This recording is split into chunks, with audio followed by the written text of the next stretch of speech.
There's a little-known part of Hollywood that most people are not aware of, known as the Audience Test Preview. The recently released book, Audienceology, reveals this for the first time. Our podcast series, Don't Kill the Messenger, brings this book to life, taking a peek behind the curtain. And now, join author and entertainment research expert, Kevin Goetz. Oprah Winfrey says my guest today is a different kind of spiritual teacher for our times. Variety magazine lists him as one of the top 10 producers to watch. Ryan Seacrest describes him as a self-help master. And Ebony magazine has included him on the list of top 100 influential African Americans in America. Listeners, today I have with me veteran studio executive, film and TV producer, best-selling author, and motivational speaker, DeVon Franklin. He's the driving force of the successful inspirational films Breakthrough, Miracles from Heaven, and Flamin Hot, as well as the BET series Kingdom Business. He's done so many other movies, which we're going to talk about today. And so, DeVon, I am so happy to have you here, my friend. Welcome. Glad to be here too, my brother. Thank you so much. Truly appreciate it. Well, you're a blessing. Oh, thank you. I have to say to our listeners, not only all of those monikers, but also a supreme gentleman. I remember us having lunch.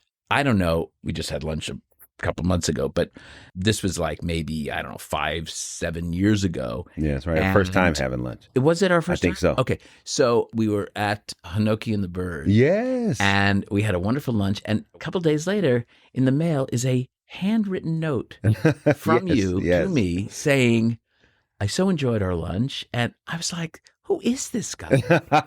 Because I actually thought I was the only person who still writes handwritten notes. So we share that. Yes, it's important. It was good 'cause you had done so many of my films, but we had never really gotten a chance to connect. So I wanted to just say, hey, man, that was great. Thank you. I want to start back because there is a leitmotif that runs through DeVon Franklin, and it's one of spirituality. It's one of grace. It's one of the values that you and I share, of that making people feel a certain way, making people feel really good about themselves and acknowledging and living in gratitude. And we've shared those conversations. But I do want to find out, where did that come from? What was your upbringing that led you to such a positive place? Yeah, that's a great question. You know, it probably came from, first and foremost, my mother. My mother raised me and my older brother, younger brother. I'm the middle of 3 boys. Raised us in the Bay Area, Northern California. And from the time I can remember, she always had us in church. She always had us learning our memory verses, our scripture verses when we were younger. You're a Seventh-day Adventist. I was raised Seventh-day Adventist, yes. I was involved very closely with Desmond Doss. Oh, yeah, Hacksaw Ridge. On Hacksaw Ridge and the whole origin of that, which we could talk about in a minute. Yes. That is how I got familiar with that denomination. And so you went every Sunday? Is that every Saturday? That's one of the differences of a Seventh-day Yes, so it's a Christian denomination that observes Sabbath. And so I was raised observing Sabbath. So which is, as you and I talked about, because I've invited you over to my house for Shabbat dinner, and you're saying you understand it differently than many other Christians. Totally, because I practiced it every week, Friday night sundown and Saturday night sundown. And what was church like for you? Church was great. We would go to church Sabbath morning. So similar to, when Jews go to synagogue, it's like Saturday morning. That's when our church service was. But instead of doing our Shabbat dinner Friday night, we would do it Sabbath after church. So that would be our time to come together either as a church. We would do fellowship dinner downstairs at the church I grew up in, or we would go over to one of my family members' house and have dinner there. And I think you had an uncle who is a preacher, right? Yeah. My uncle, Dr. DJ Williams, who passed away a few years ago, started the church that I grew up in. He started that when I was 9 years old. And was he mom or dad's brother? He was my mother's sister's husband. Aunt's. So my mother's aunt. Oh, so your great aunt. Yeah, great aunt's husband. There you go. Yeah. And if I'm not mistaken, because I remember from our last lunch, you told me, weren't there like 7? Yes, there was. Yes. My grandmother had 7 sisters and 1 brother, and 6 of them are still living. Wow. Yeah. Because you were on your way to dinner that night. Yes. It was your birthday, I think. For a birthday dinner. And you said she was going to make me this and this and this. Yes, and I was like, I could smell those scents, emanating. I used to say when we would visit my grandmother in Brooklyn, and if you went on a Friday for Shabbat, the entire building emanated with this wafting of scent of roast chicken and chicken soup and all of those Jewish foods. Yeah. And I bet you felt the same way. Oh, without a doubt. What were some of your favorites? Well, see, growing up, the Adventist religion preaches a lot about vegetarianism. So a lot of times growing up, even though we weren't necessarily raised as vegetarian, there was always different vegetarian dishes that my grandmother and my great aunts would cook that we would love. Well, that's why you look the way you look. So, maybe a little bit. Okay, so we're not on camera, but let me just say he's a stud. Oh, anyway. He is. You're too kind. You're too kind. You're too kind. Such a good-looking guy. I think you are just so great on every level. Thank you. It's a little bit of a man crush, but no need to be concerned. Not at all. It's all friendship outweighs it all. So, DeVon, talk to me about the kind of influence, the values that were given to you that will inform the man that was to come. Sure. A lot of it was discipline-based. My mother having this chart on the refrigerator of me and my brothers and the chores that we were supposed to do, and we would get a star if we did them. So it was like discipline, make your bed, vacuum, clean the house. And she essentially raised you as a single mom because your father died very young. He did. And even when he was alive, he was still in and out of our house. He was an alcoholic, struggled with alcoholism for most of my entire life. So she did raise us as a single parent. And then she instilled a lot of discipline. You got to go to school. You got to look clean. You got to do well at school. You got to be polite. If we were out of line, trust me, she would get us in line quick. And that was the foundation of discipline and doing your best and looking your best and doing well in school and being polite, saying thank you, saying you're welcome, saying ma'am, saying mister. Those were all the things That's the foundation. How do you end up becoming a preacher? Well, that was organic. As a child actor and someone who lived it and believed it was in my blood, I can understand it. But explain it to our listeners more so, please. Yes, so my father died when I was 9. And the same year, my great uncle, Dr. DJ Williams, started the ministry that we ended up growing up in. I spent my adolescence in, which was called Wings of Love. Also Seventh-day Adventist? Well, it wasn't technically Seventh-day Adventist because it was an independent ministry, but it still had a lot of the tenets of Seventh-day Adventism.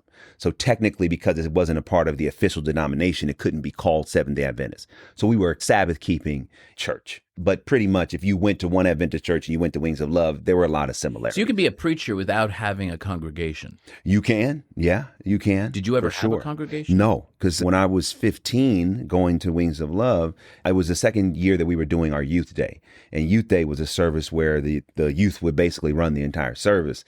And so they asked me to preach for that service. And because I was already involved with the youth, I said, okay, so I did it. And people just responded. They were like, oh, this is great. And you got to keep preaching. And you have the gift of ministry. And you have the gift of preaching. And I'm like, I hear you, but I'm going to Hollywood. Like, I want to make movies. Okay, well, that was a left turn.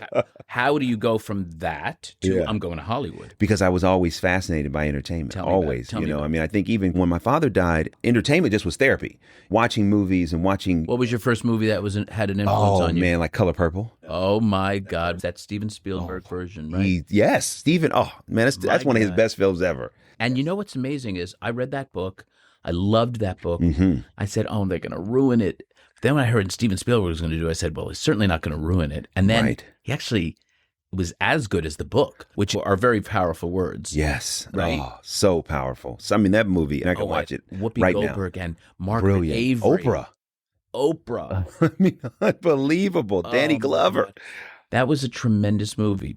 So Color Purple was an influence. What else? Yes, Rocky 1, 2, 3, 4. I believe you also have talked publicly about really admiring Sylvester Stallone. Oh, my goodness. Just that story of Rocky. How he got it made, you mean? Yeah.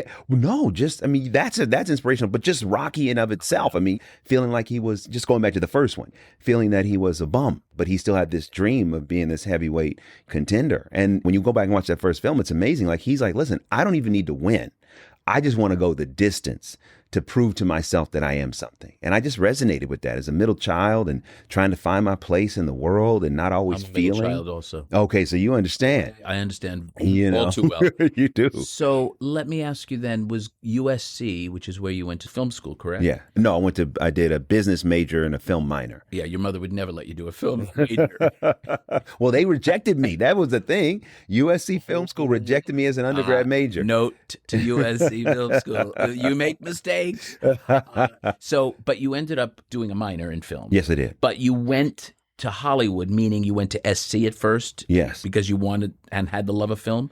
Wanting to direct, write, No, produce? Produce was always the goal. Oh. Was always the vision. Did you even know what a producer did at that point? Yeah. I mean, because I did a lot of research on the movies I liked, who was producing what, how it kind of all worked. So when I went to USC, even though I got rejected from the film school as a major, I still went ahead and figured I needed to be in LA. So I accepted admission at USC, became a business major, film minor. But then that freshman year, I got an internship working for the company that managed Will Smith and Jada and Jennifer Lopez and so many great talent. Overbrook. No, it was actually the company that preceded Overbrook. It was a company called Handprint Entertainment that was run by Benny Medina and James Lasseter and Peter Golden. Oh, wow. Yeah, and then eventually David Gallard went there and Al Honorado. I mean, it was wow. Yeah, So that preceded it. That preceded it. Yes. Handprint actually gave birth to Overbrook. And then Overbrook was formed with James Lasseter and Will Smith. Correct. Tell me about your experience at Overbrook, because that really did inform a lot for you. Yeah. And they actually made you a junior executive, didn't they, at a school? No. Well, yes and no. So okay, tell me. When I was interning for them, so I interned for Handprint freshman and sophomore year. And then in my junior year, Will and James started Overbrook. And so I went to Overbrook, became their first intern. I interned there my junior and senior year. And then, but while I was interning in the film department. And so they did allow me to, basically have the role of like a young development executive. And so I actually had, projects I was working on and helping the other executives with their notes. Invaluable. Reading scripts and evaluating writers, and even had a project that I put together with the writer that we took into Universal. We took it into Scott Stuber at the time when he and Mary Parent were running Universal, and pitched it to him, and he liked it. We ultimately didn't do it, but he liked it. And I was like, wow, I'm still in school and getting the opportunity to really see how this is done. So I got that opportunity to function that way, but it was never like an official thing. Also, having that imprimatur of Will Smith, you learn, gives you the entree into those meetings. Yes. And then the fact that you can then stand up and hold your head up and do a good job is just icing on the cake. There you go. It was a good lesson. It was a fantastic lesson. So you get into Overbrook when you graduate. I became an assistant when I graduated. Who did you assist? James Lasseter. Yeah, I was his second still assistant. Close with James? Yeah, we're great. Oh, yeah. Great. Oh, yeah. So James and you work together, and then you get promoted to what? I didn't. I quit. So I was there for 2 years. Because you weren't getting promoted. Correct. So I was supposed to get promoted to become a junior executive, basically, in development.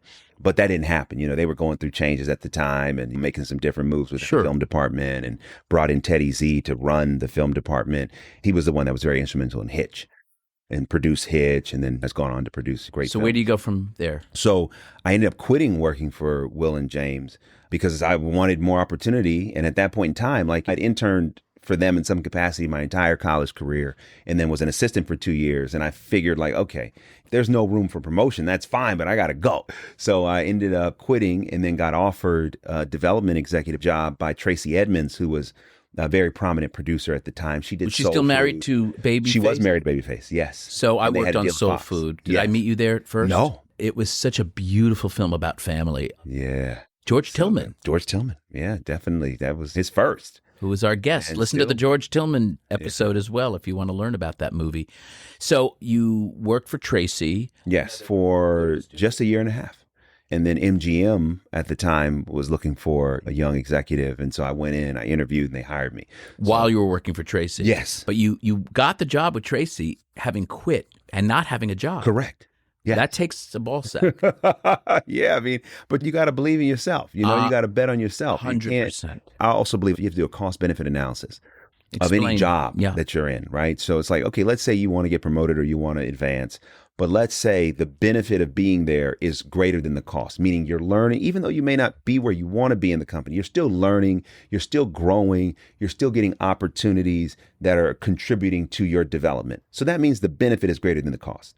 The moment that you're at a place and that benefit stops and you're no longer growing and you're plateauing, then that means it's going to cost you more than the benefit. And that's when I think you should leave. And so for me, being at Overbrook was great, but then it started to cost me more because I plateaued. It's like there's no opportunity. As an employer of 300 people, may I ask you a question? Yes. What do I as a boss do to alleviate that? Is there an interim step of remedy? For example, you're feeling like the cost benefit is not really working. Is it your responsibility to go to Tracy or whomever it is, James Lasseter before that, and say, look, I need to be promoted, or I need to. Sure. In other words, I always think it's a two-way street. Like, you can't always expect your bosses to be the mind readers. Yes, this is true. And so in the case of Overbrook, I did that. Certainly explored It sounds like you did that. Yeah, Did you do it with Tracy too? Well, I didn't, because Tracy, I wasn't even looking to leave. Oh, they recruited you. Yeah, they recruited me. And you went to MGM. I went to MGM. But going back to your point for a moment, it's twofold. So here's what I mean by that. You are CEO of a dynamic company, like you said, 300 employees. So let's just look at NBA, right? I love the NBA. And if you're a coach or you're an owner and you have your top players, while it is a two-way street, the onus is on management and that coach to make sure that those top players feel wanted, that they are considered, and that valued. And so that goes from the top down. If it's only on those top players to touch base with the coach and stuff, it may not go the way you want it to go. So in my experience, yes, of course, it's always a two-way street. And of course, if an employee is feeling certain things, take the initiative. But I also would challenge any CEO to make sure that you know the lifeblood of your company is the talent that's there. And for your overperformers, you need to make sure that they know that they're valued, they're wanted. You don't want them to go anywhere. And sometimes going above and beyond to make sure they feel great, because at the end of the day, if your top performers aren't there, the company may suffer. So, and I think sometimes in our business, there's not as much of a focus on like, oh, well, this person, no, they'll be okay. Well, no, if they're your top performer and you want to do business with them, as much as you want them to come to you, you go to them too.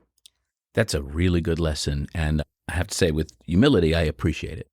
Amen. Appreciate that advice and reinforcement. Let me go before our break, which I want to take in a moment because I want to get into some more meaty stuff. Yeah. You go from MGM and you get then recruited to Sony? I got recruited from Tracy Edmonds to MGM. I was there for about 6 months, worked on Be Cool and Beauty Shop. And then 6 months in, they put the company up for sale. Oh, right. Sony. Yes. Sony was one of the investors into MGM. Yes. And so that gave you more of an entree into Sony. Well, yes. So they didn't absorb everyone. They didn't absorb anyone. Everyone got let go from MGM, but then myself and Elizabeth Cantillon were the only two executives. I just saw her because she's working on the Alien, producing Alien. Yeah, Alien Romulus. Yeah. You keep in touch with her a lot? Oh, we just had lunch. Absolutely. She's the best. Absolutely. I've known her for 20 years. So love her dearly. One of my closest mentors and friends. Isn't it wonderful that we have this business that we can talk like this about folks that literally we came up with? Yes. And have these long-standing relationships. I'm having lunch today with my dear friend Susan Kartsonis, who is an extraordinary producer. She was a studio executive at Fox for years. Wow. And we just became great friends. And it goes beyond the work relationship. It actually morphs into this friendship. And I love our business for that. Oh, yeah. Me too. I love our business for that. So Sony, you had some very successful years at Sony. Yes. Very successful. Yes. In fact, so wait, you started as a CE at Sony, and I think you ended up making it to like senior VP. Yes. In the course of how many years? Oh, that took, let's see, I want to say that may have taken 7 years. And you were like the highest ranking African-American studio executive at that time. Yes. Which is great and sad all at once. Yeah, I agree with that. You know, was Kevin Jones there anymore? No, this was after Kevin Jones. Okay, because he was great. I met him a couple times and just here he was, he had a phenomenal reputation and left a great legacy. Have such a lack of really African-American executives in our business. I know. And it needs to really shift because we need all voices in the rooms. I mean, truly, in decision-making. Absolutely. Not just in junior or creative executives, but people that can actually green light. That's right. So you were fortunate enough, earned your stripes, to produce several movies. Can you name a few there? Yes. So when I say produce, oversee. Yes, that's right. Because as an executive, I'm overseeing, whereas now I'm actually producing. So the first movie I worked on when I was at Sony was Pursuit of Happiness. And it was just ironic that I quit working for Will and James and then ultimately end up as a studio executive. Intervention. There you go. Divine intervention. Come there on. you go. No, divine intervention. I like it. I'll take it. So we're going to coin that. I have to say that's like so beautiful. Like, wow, that it came full circle like that. It did. Now they're probably saying, oh boy, did we F up? We let him go. Maybe. We let him walk out the door. They may have. And now he's controlling the purse string. Well, not so much. And but that movie was very successful. Oh, yeah. Pursuit of Happiness made almost as much domestically as Casino Royale did that year. Isn't that something? Isn't that amazing? I mean, when you think about a Bond movie. Yeah. Damn, this that period is really inspirational film just incredible. Yeah. To this day, it's probably one of the most beloved films that Will's it also speaks to Will's star power. Oh, I mean, man. come on. Yeah. Okay, so Pursuit of Happiness is your first movie. First movie that I worked on. And it was great because I was... So now you're a star. Well, I don't know about that. In the studio. But the thing that was unique about that movie was, first of all, I'm from the Bay Area, and we shot a lot of the movie like right in the areas where I grew up and where I worked and for my high school job. And that was just awesome. And then when we saw the first cut of the film, I didn't know at that time that there was a differentiation between what creative execs did and what marketing execs did. So I had no idea. So I was like, hey, I love this movie. And I put together like this 40-page business plan. And I got it to Amy first, and she loved it. Got it to Michael Linton, got it to Will and James. And then it circulated to marketing because I didn't know to get it to them first. So then everybody's like, who's this exec that's doing a marketing plan? And da-da-da. So long story short, I was able to successfully execute on that plan and took Will across the country to different events in the faith-based space and worked on him doing these personalized greetings to the top churches in the top 10 to 12 markets, along with the faith-based trailer that we released to churches all across the country. And anyway, it was a massive success. And so that contribution to Pursuit of Happiness was really instrumental in its success. And so that was kind of the moment when folks were like, oh, wow, DeVon sees something and knows something that we don't know. Using the power of the church. Exactly. Using the power of marketing. Yes. And combining those two. Yes. When we come back, I want to talk about how that evolved for you and how the faith-based movies that you've now become so sort of famous for and known for in our business have served you and so many of us. We'll be back in a moment. Okay. Get a glimpse into a secret part of Hollywood that few are aware of and that filmmakers rarely talk about. In the new book, Audienceology by Kevin Goetz.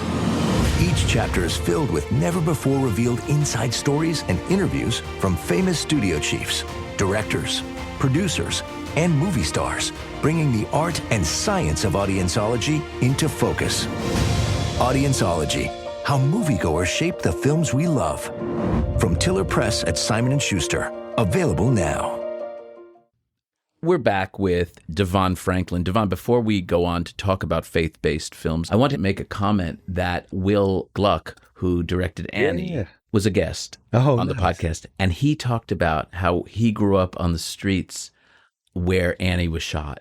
Wow. And so he had the same sort of feeling of, I can't believe I'm back on these streets working on this movie. It was like an out-of-body experience. I guess you felt the same way when you did Pursuit of Happiness in Oakland. Absolutely. Yes, in Oakland. Yeah, same experience. And that's actually ironic you mentioned it because I was one of the executives that worked on Annie. That's why I'm bringing that was it like up one to of you. my last films that I did at Sony before I started producing. I did my research.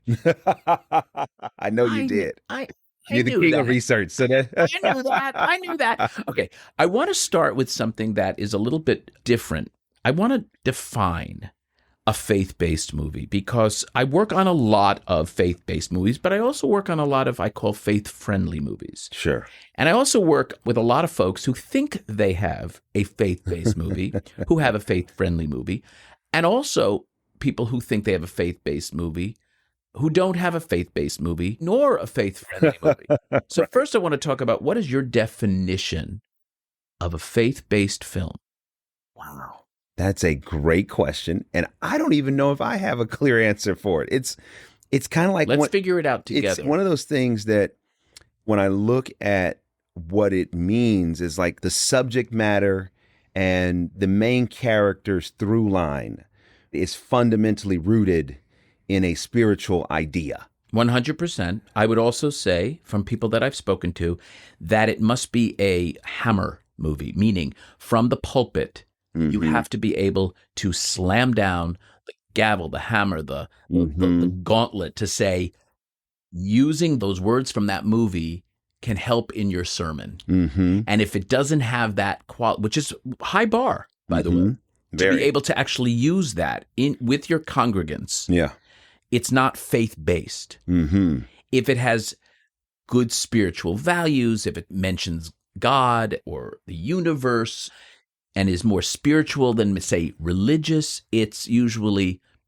more faith-friendly. Do you subscribe to that? I think yes, and I think it depends on, again, who the movie is for. So if we're talking about a traditional faith-based movie that Hollywood has come to understand and recognize, that traditionally means, a Christian faith-based movie. Oh, let's even go further than that, because even that I have issue with, because in a way, it's almost like the moniker that we put in Hollywood on urban movies. Right. Urban movies mean black movies. Right. Or multicultural movies mean Hispanic, Latinx movies. And they actually mean much more than that. But that's the pigeonholing, I think, that takes place. Faith-based movies really mean evangelical Christian movies. Is that true? I think that is the understanding of it. That's right. But I also know that having done a lot of films in the space that appeal to different segments of the space, that the space is far bigger than just a white Christian evangelical audience. There are Latino segments of that audience. There are black segments of that audience. But are they all evangelicals? Some, because let's talk about Let's talk about Miracles from Heaven. I tested that movie in Arizona, if you remember that screening. Yeah, we had such a good screening. We had 2 screenings. Yeah. We had one really good screening. Yeah. We had one that was okay. If you remember, and you've given me permission to talk about this. Of course. So in one screening, it's faith-based level of intensity of how they consider self-identification of faith-based, and also church avidity. How often do you go to church? And also their level of how they call themselves religious or semi-religious or not religious at all. And we put the non-religious at all and somewhat religious in one theater. Yes, right. And we put people who went to church every now and again in that same theater. Where this wasn't the same? Yeah. Oh, okay, what we put in the other theater that did really well were people who were either very religious and were also going to church at least once a week. And there was a 20 to 30 point difference. Yes, for those that did not identify as faith, they were like, no. Correct. But those that did, they were like, yes. Correct. Got it. Yes, I remember this. So that is, to me, very much in line with what you said before about the intrinsic or DNA of the property having a more religious than actually spiritual feeling about it or based in religion. The other thing that I find very interesting about faith-based movies is, have we ever really found a movie that appeals to Muslims, Jews, Catholics, evangelicals, that we call faith-based? I don't believe so. I mean, listen, I don't know. Isn't that interesting, though? It is interesting. I mean, the only movie that comes to mind, but I don't know the demographics of that success of that film, is The Passion of the Christ. That film is the biggest, quote unquote, faith-based film. Well, Jews weren't running to that film. This is true. But other demographics, it's possible, So I'm saying, and I don't think Muslims were either. I think that was a Catholic-driven and Christian-driven. And I'm not even sure evangelicals. Yeah, that I don't know. But you're very right about that. That was a massive success.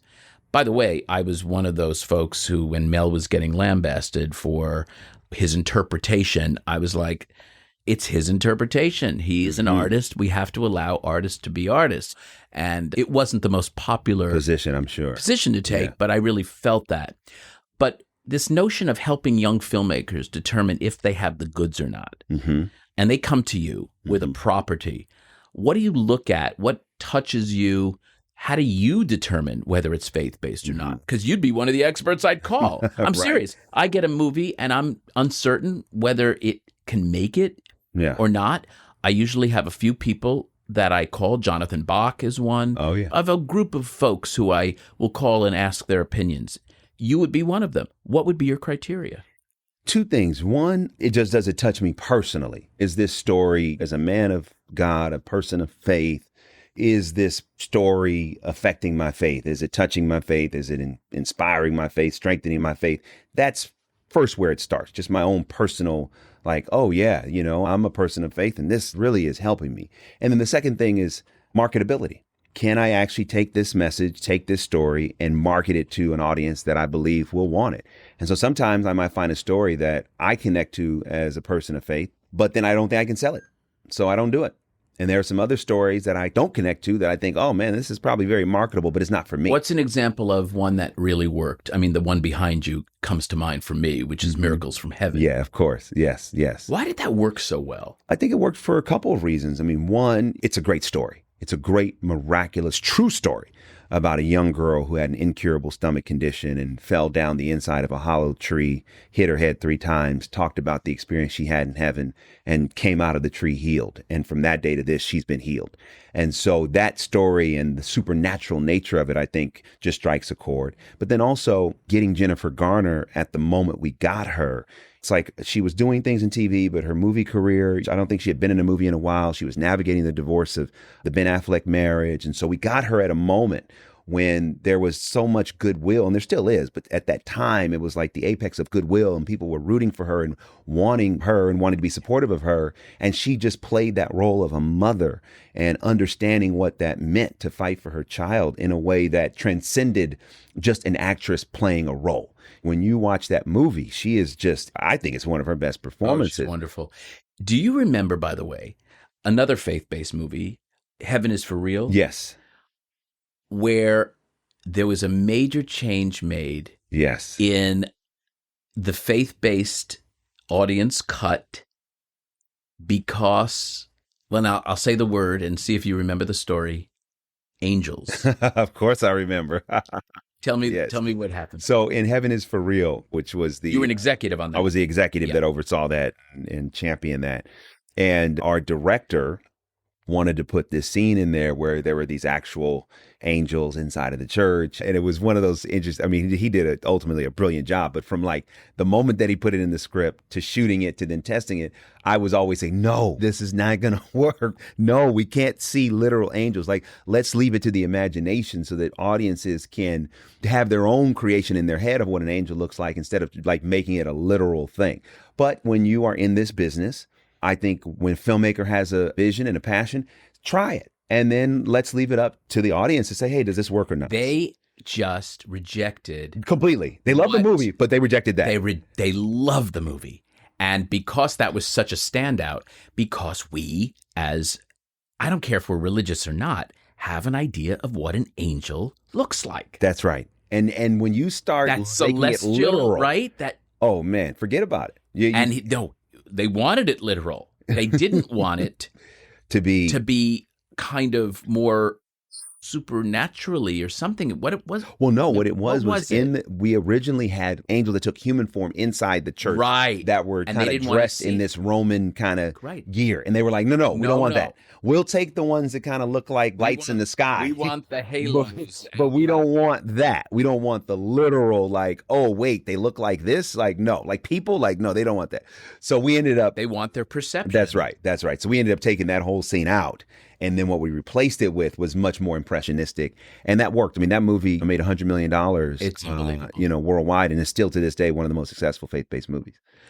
What other faith-based films are you proud of? Flamin Hot had a kind of a spiritual, but it wasn't faith-based. I would call that a faith-friendly movie. Faith-friendly. I would say that. Absolutely. And how did it come to be? Did you find Eva Longoria? Did Eva find you? I found Eva. I found the story. What made you go to Eva Longoria for that story? Because I commit to the process.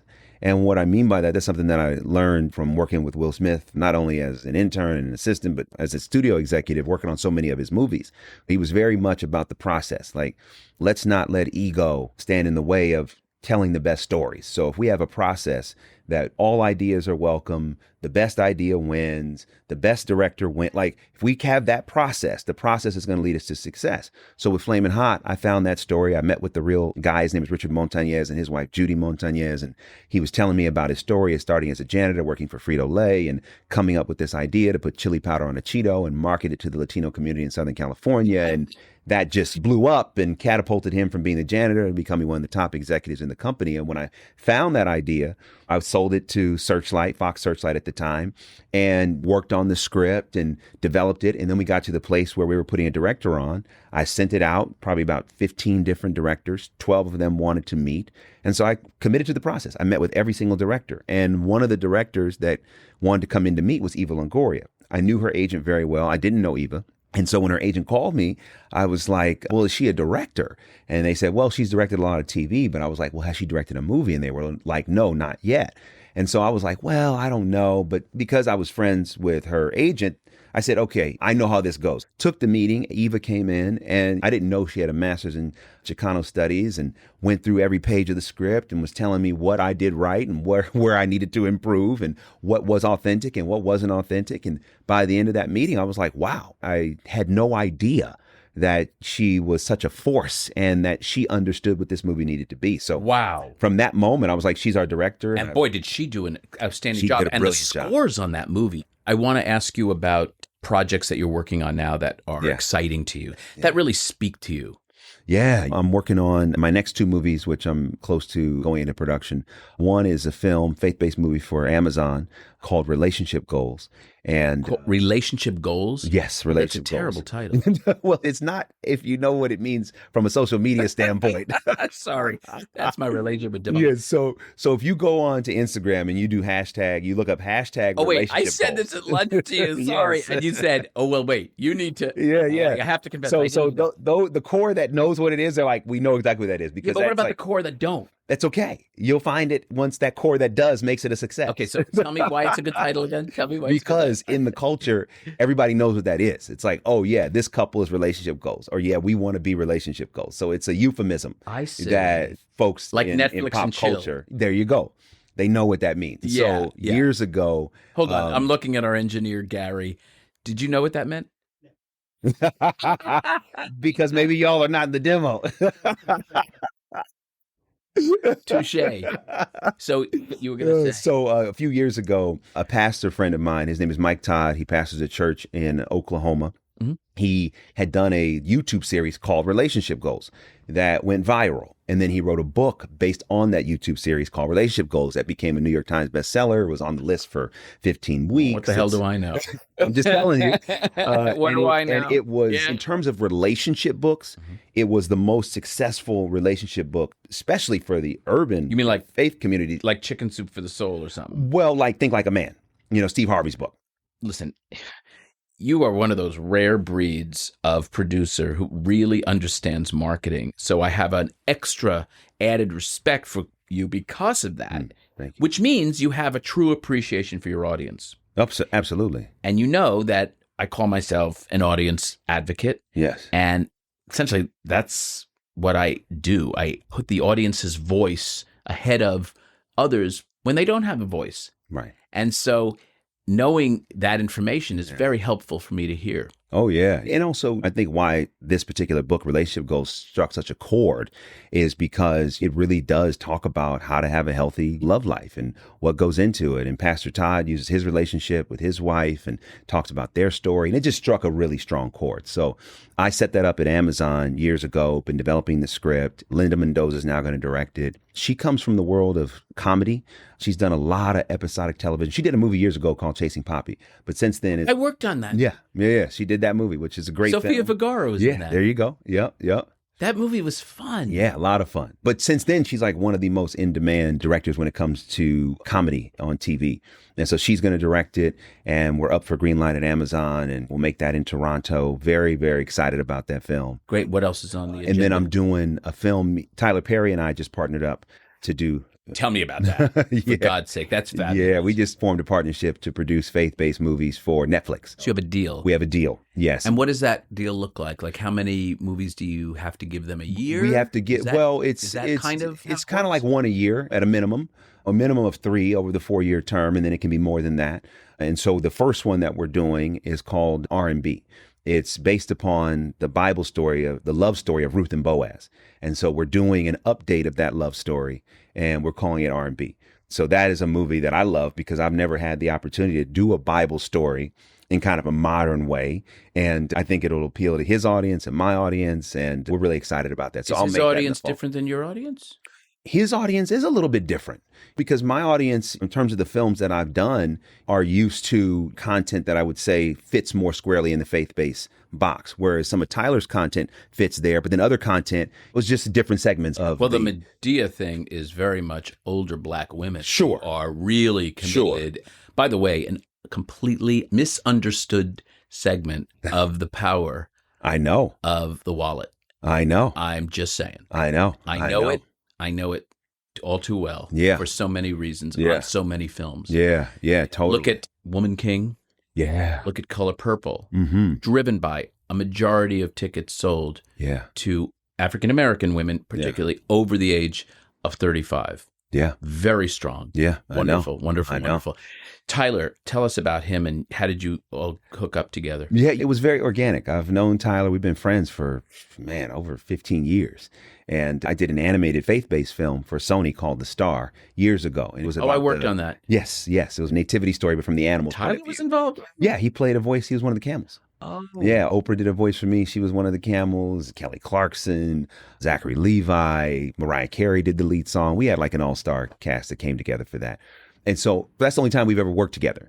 And over the years, we've talked about different things. And then last summer, I was in a conversation with Scott Stuber and Netflix. And then Tyler got wind of it and called me and was like, hey, man, let's do this together. Wow. And I was like, yeah. What he has done for the city of Atlanta, I just want to say. It's unbelievable. I've never met Tyler. What? Yeah. How's that possible? I know. I'm going to ask you to introduce us because I think we would really get on like a house on fire. Yes, you would. Knowing both of you, I think you really would.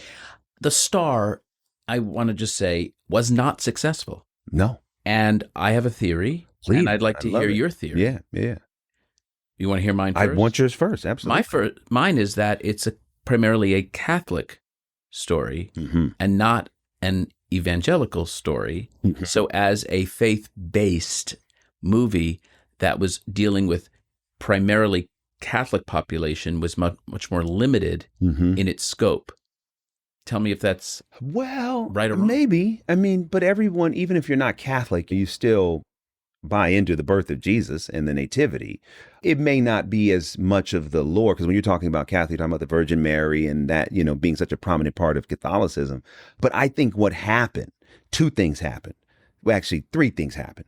One, to my knowledge, there's never been a mainstream faith-based animated movie that's been released by a major studio. Yeah. The first time you're doing anything, it takes time for the audience to then say, oh, we're building our audience so that there's faith-based animation that's going out that people know and that they are expecting. So it was the first time that was done. That was the first thing. Second thing is that because it's a faith-based movie, we made the movie for a price. It was not nearly as expensive as most animated films. And then because we made it for a price, the marketing spend was also congruent with the price. When you look at animated films and what is spent to make those films successful, 2 years in advance there you go. I mean, it's tens and tens of millions of dollars, which we did not have at our disposal. And then coming out at a holiday time, Sony also had the release, I believe it was, of the Jumanji sequel that came out right after us.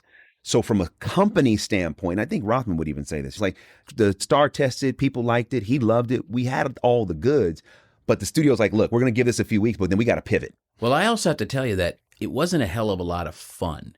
Like kids. Yes, that's true too. It was more medicinal. It was like a Sunday school lesson. It was like a Sunday school lesson. And kids want to laugh. Yes. Hysterically. And it played young. That's what we found out. It played very young. So it became, in some odd way, a feathered fish, didn't it? There you go. Yeah, I agree with that. And yet, well-intended, well executed, a lot of talent surrounding that. So it was very interesting. I'm glad we actually brought that up because Me too. This program should not only be about praising this and doing that, but also seeing what really had great intentions and going out with a great idea, but just didn't sort of work in the marketplace. Yeah, that's right. I do. Because God knows you've had so many successes.